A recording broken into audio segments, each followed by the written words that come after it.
Hello, I'm Kenneth, and I'm going to be reading Alan Packard's Lenten Devotional for today.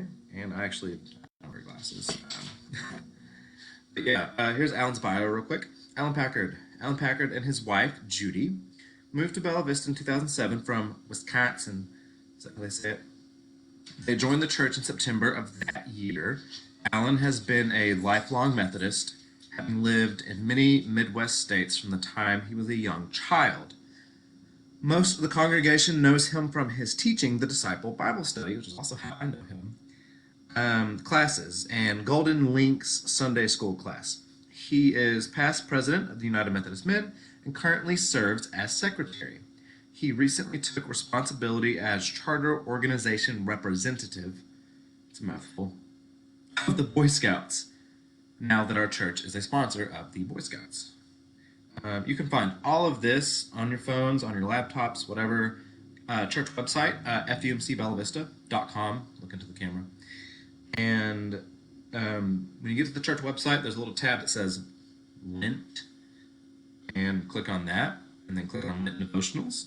Today we're reading from week 5, because it's week 5 of Lent.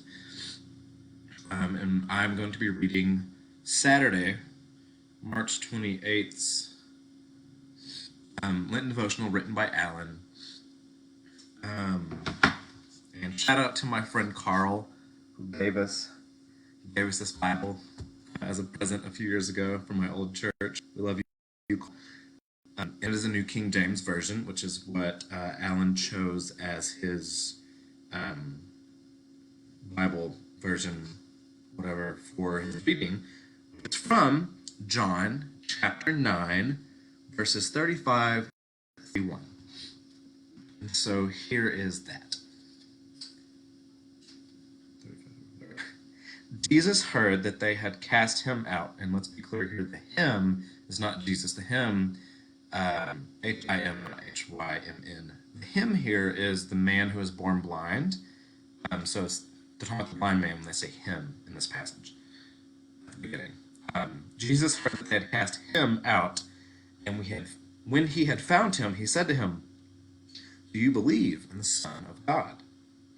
He answered and said, "Who is he, Lord, that I may believe in him?" And Jesus said to him, "You have both seen him, and it is he who is talking with you." Then he said, "Lord, I believe," and he worshipped him. And Jesus said, "For judgment I have come into this world, that those who do not see may see, and that those who see may be made blind." Then some of the Pharisees who were with him heard these words, and they said to him, "Are we blind also?" Jesus said to them, "If you were blind, you would have no sin, but now you say, 'We see,' therefore your sin remains." So some spicy words from Jesus as usual. I love Jesus. He's so sassy. Love it. But here we go. Here's Alan's Devo for today. Now we have the close of the story that began on Sunday with John 1 through 5, which says from the New King James Version, "Now as Jesus passed by, he saw a man who was blind from birth. And his disciples asked him, saying, 'Rabbi, who sinned, this man or his parents? And is that why he was born blind?' Jesus answered, 'Neither this man nor his parents sinned, but that the works of God should be revealed in him. Must work the works of him who sent me while it is day. The night is coming when no one can work. As long as I am in the world, I am the light of the world.'" Jesus, in the company of a large crowd, which included some Pharisees, restored sight to a blind man on the Sabbath. Needless to say, the Pharisees found this action unacceptable. It went against the law of Moses. No one is allowed to work on the Sabbath. The Pharisees questioned the man, they questioned his parents, they cast him out of the temple. He was effectively excommunicated. He could no longer worship in the temple. He was a man who was denied his faith.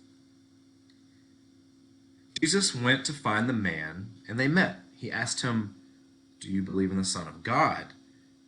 In many cases, Jesus refers to himself as the Son of Man, his human form when speaking with others, but here he refers to his divine form, Son of God. Why? We also see a progression of the terms that the blind man uses to refer to Jesus. First, he calls him a man in verse 11 of John chapter 9, and then a prophet in verse 17, and finally, he realizes that Jesus is the Son of God in verses 35 through 38. When do we come to the realization that Jesus is truly the Son of God? Or do we accept the fact that this Son of Man is also the Son of God? That he came to the earth as a prophet for the Jews, and when he was rejected by his own people and the Roman Empire, he offered the gift of salvation to all humans here on the earth.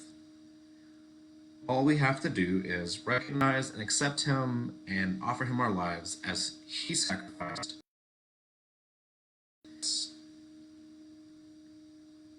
That is it. Thank you, Alan. And this is a prayer that Alan wrote, if you'll pray with me. Son of God, hanging on that cross in pain, come down and walk beside us as we try to live a worthwhile life for your sake. Strengthen us for the challenges that we must face here on this earth. Help us to overcome the blindness of Satan's temptations and open our eyes to the wonders of your glory. Amen, or amen, however you want to say it. Thank you, Alan. Again, good Devo. And remember, on your phone or on your laptop, whatever you're using, fumcbellavista.com. There's a little tab at the top that says Lent. Click on that. There's a thing at the bottom that says Lenten Devotionals. Click on that, and you can read all of these Lenten Devotionals. Even the ones from weeks past are there, so you can, if you're behind, you can catch up, or if you want to revisit some thoughts, you can go read them. This is Kenneth signing off. I hope you have a wonderful Saturday, and I can't wait to see you digitally tomorrow on Sunday. We here at First United Methodist Church of Bella Vista, we love you, and we hope you're doing okay. If you need anything, again, we're all here for you. Go to the website, find our emails, phone numbers, whatever. We'd be glad to chat with you and see how your day is going. And remember, God loves you. In video.